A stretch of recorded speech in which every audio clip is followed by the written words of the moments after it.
So for the first talk, again, rapid talk, we'd like to share some thoughts on the application of instrument data integration with the electronic notebook, all this enabled by data standardization and in part by the Allotrope framework.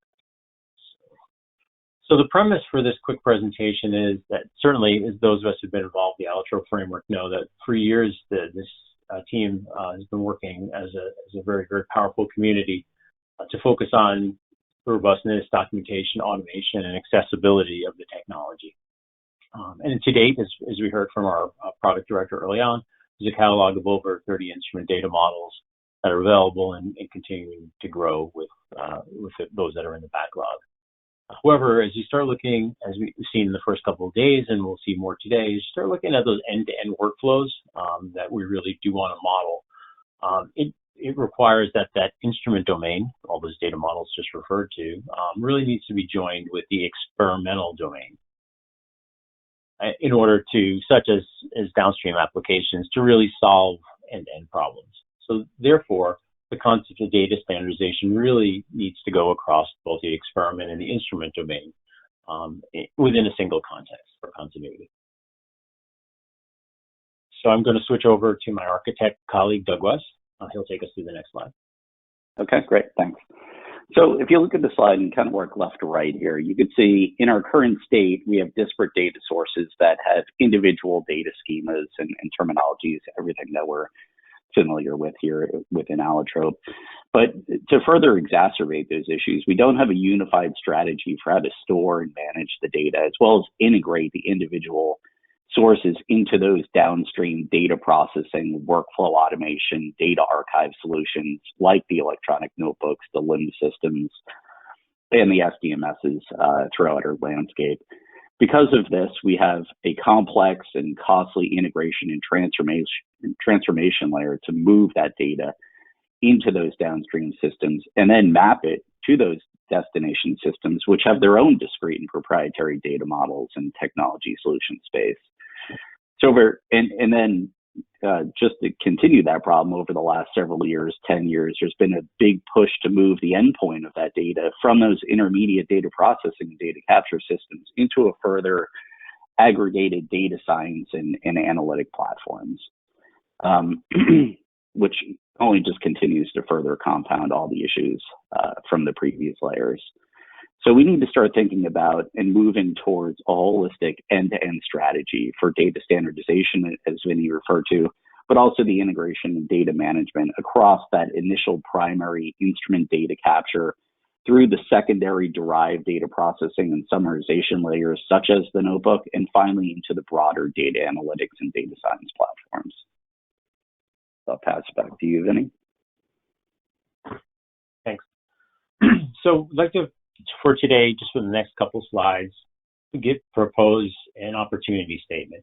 So if we look at the instrument plus Ellen space, we hope to simplify through some work that we're just beginning at Merck, that paradigm that was just presented with the spider web on the prior slide, to a much simpler, again, moving from left to right, a much simpler design where our instrument data flows through various forms of messaging and connection, as you see above the arrow, into a centralized data lake enabled by the Allotrope schema wherever possible. Again, this is a use case that's very familiar to all of us. And then as we further try to move that data as necessary into downstream systems, again, using Ellen as an example, on the way to having that well-curated data for data science, it really starts to bring in some other opportunities and really have to ask the question, well, how does one do this in a scalable sense? And so for the electronic notebook that we're implementing at Merck, enabled by by data standards in general, our thoughts are the way to do it is in a modular fashion. So here, as depicted by Lego building blocks, if you think of the most complex science that we do, there are many pieces and parts to it that make it unique, but there's still a core that's pretty consistent across all those experiments, as I've drawn out here. A lot of which is done to introduce materials or measurements or equipment or procedures into an experiment has a lot of reusable components And so therefore, if we look at it as in this fashion and decompose the problem into its reusable building blocks, the thinking is that even the more complex things can be decomposed and have a lot of consistency in them. And the question then arises, well, what is the role of AFO and ADM in this, and how might data standards play a part? So if we continue, this simple schematic here is really just a cartoon of how we're thinking about, we're beginning to do it at Merck. Again, working sort of from the upper left-hand corner, and we'll go around sort of counterclockwise. Using the same concepts as the Allotrope Foundation is based upon a high-level top-down ontology that takes our mastered concepts in the company. See here depicted as franchise materials, processes, and programs, very similar to the Allotrope format. Well, if you add in there an experiment domain where, as we all know, the electronic notebook lives, the concept is that ontology sources that are publicly available, such as Allotrope, and others that need to be developed within to fill in blank spaces in the industry, are put into an overall master model, which is used to develop the specific discrete logical models that are necessary to drive the electronic notebook. The approach that we're taking with our first rollout of this is really to focus on key results and parameters, very similar scope to the tabular models that we hear spoken about in the Allotrope Foundation, leveraging again the ontologies and the structure above in an effort that's aligned with those basic formal ontology principles that are used in AFO. The idea here is that you've essentially created a blueprint that drives consistent structure and context in the data overall, that's used not only to incorporate instrument data, but really to extend that context across all of your laboratory information. The notebook, the way that we're looking to build a notebook, it's really broken up into sections that are probably pretty familiar if anyone's worked with a laboratory notebook, in two different colors, green and orange. The green are those elements that we feel are broadly standardized content across disciplines. So those reusable building blocks. Drawn them here as a little gear or a little widget. And that little widget, as you can see, is distributed throughout many of the sections that are quite familiar in the notebook.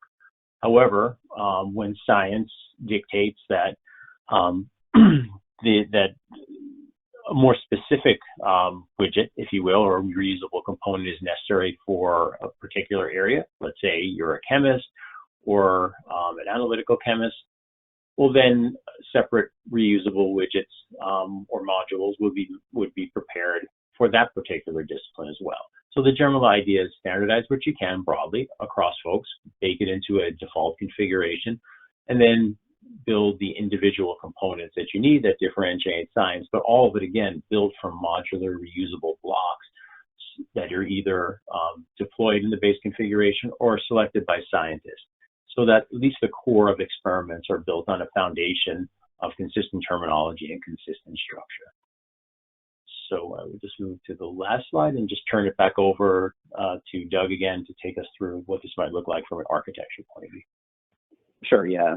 So looking at a high-level picture of our end-to-end architecture vision, and this is a work in progress. We do have some components in place and some are being put in place and being matured over time. We've really shifted our focus and approach from individual application management to development of product lines and products. And for the purposes of this presentation, there's three main product lines or areas. First is around digital lab and research infrastructure, and that's primarily focused on that primary instrument data capture and laboratory experience. The second is around experiment design and execution, which is focused more on the assay and intellectual property data capture, the data processing and workflow automation, and sample management. And finally, there's a product line around scientific data consumption focused on that data aggregation, the insights and data usage, such as visualizations, analytics, and dashboards. Now, across all of these product lines, we've made purposeful decisions around our future state vision to architect it holistically in a modern cloud-based architecture.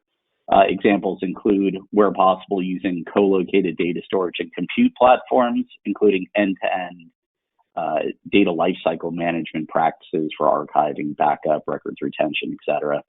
The architecture, if you start left to right again, includes a data lake S3. We're primarily a AWS shop, landing zone for our initial data capture. That data is then further enhanced into ADF where possible.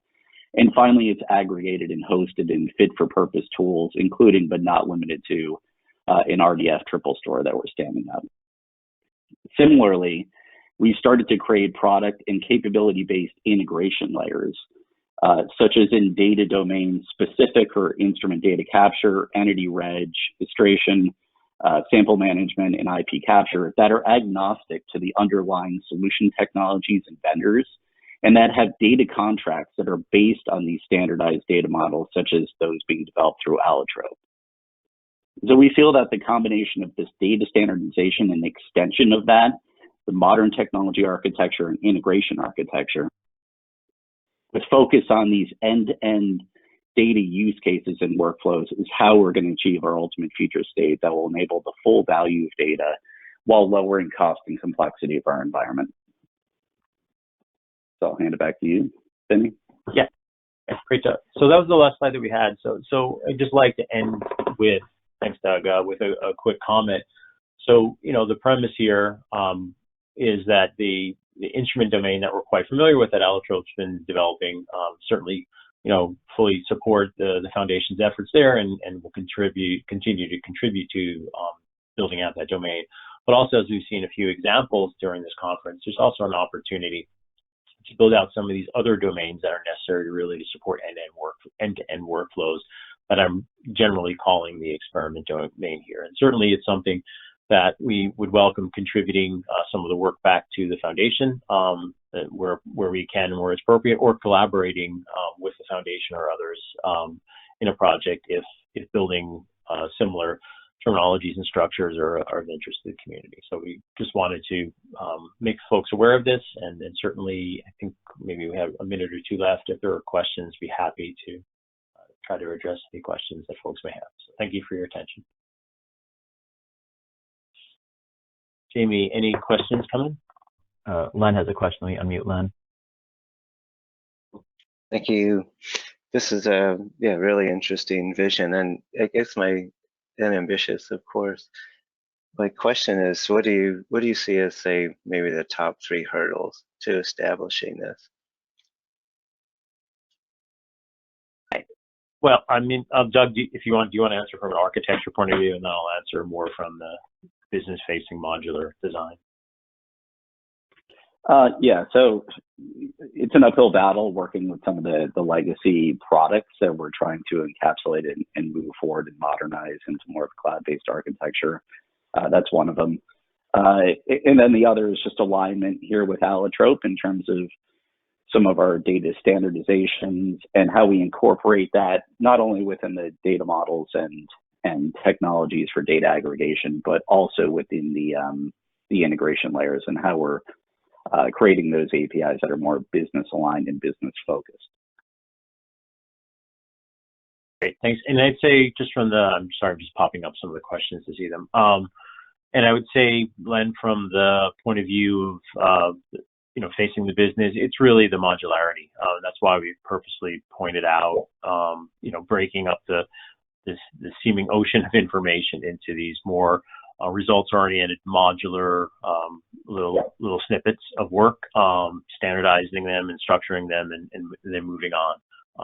So I think it's all really about modular design and scalability, so that one can go through it in a very measured way. But after you've built enough of those blocks, I think we believe what we will see is you will have more and more reusable components that can be applied quickly. And the 10th workflow will be easier than the second was, and the 100th will be so much easier than the 10th was. So, okay. So I think we're just about at time, and I do have some of the questions, and if it's okay, we'll address those questions offline or in the chat window during the next presentation. I think I'm getting cued. We need to move on. So.